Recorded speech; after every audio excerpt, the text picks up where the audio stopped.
I cannot stand idly by in New Britain and not care about what's going on in Hartford. Injustice anywhere is truly a threat to justice everywhere, as the Reverend Dr. King said.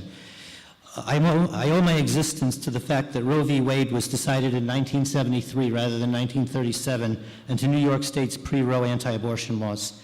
80 years ago, my grandmother had an unplanned pregnancy. She went to her doctor asking him to, quote, make it go away.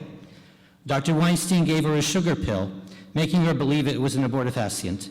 What had been an unplanned pregnancy eventually turned into unplanned joy. My mother was loved just as much as my uncle. Because of what Dr. Weinstein's so-called deception, my mother, my brother, my nephews, and I are all alive today. Had he not done so, had elective abortion been illegal at the time, my mother would have been thrown in the trash as fetal remains, and I would not be here. My grandmother may well have later regretted having aborted my mother. Abortion doesn't just take one life, it takes life of all that unborn child's potential descendants. I tell my own story as abortion supporters are accusing the crisis pregnancy care centers of quote, deception.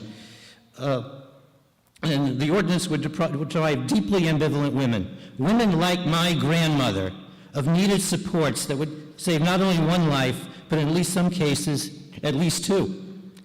I believe these allegations against pregnancy care centers are almost all entirely false, even slanderous, and designed to keep pregnant women from contemplating other options.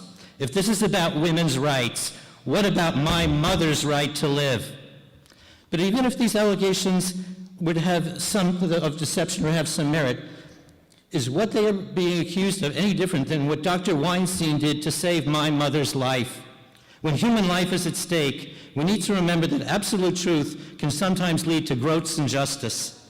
Shira Telushkin writes in Tablet of an incident during the Holocaust, where the Nazis asked several rabbis, including Meir Balaban, whether members of the Karaite sect were of Jewish origin. To save their lives, the rabbis lied and said the Karaites were not Jewish.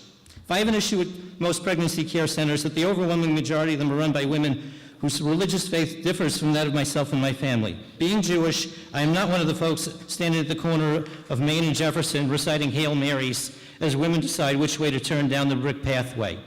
While I wish more people of different faiths and secular folks were engaged in this important work, I will stand in solidarity with my Catholic neighbors when they are targeted with an immoral ordinance that constitutes viewpoint discrimination and compelled speech in violation of the First Amendment. A bigoted attack on one religious community is an attack on all. Together, we shall overcome. Thank you.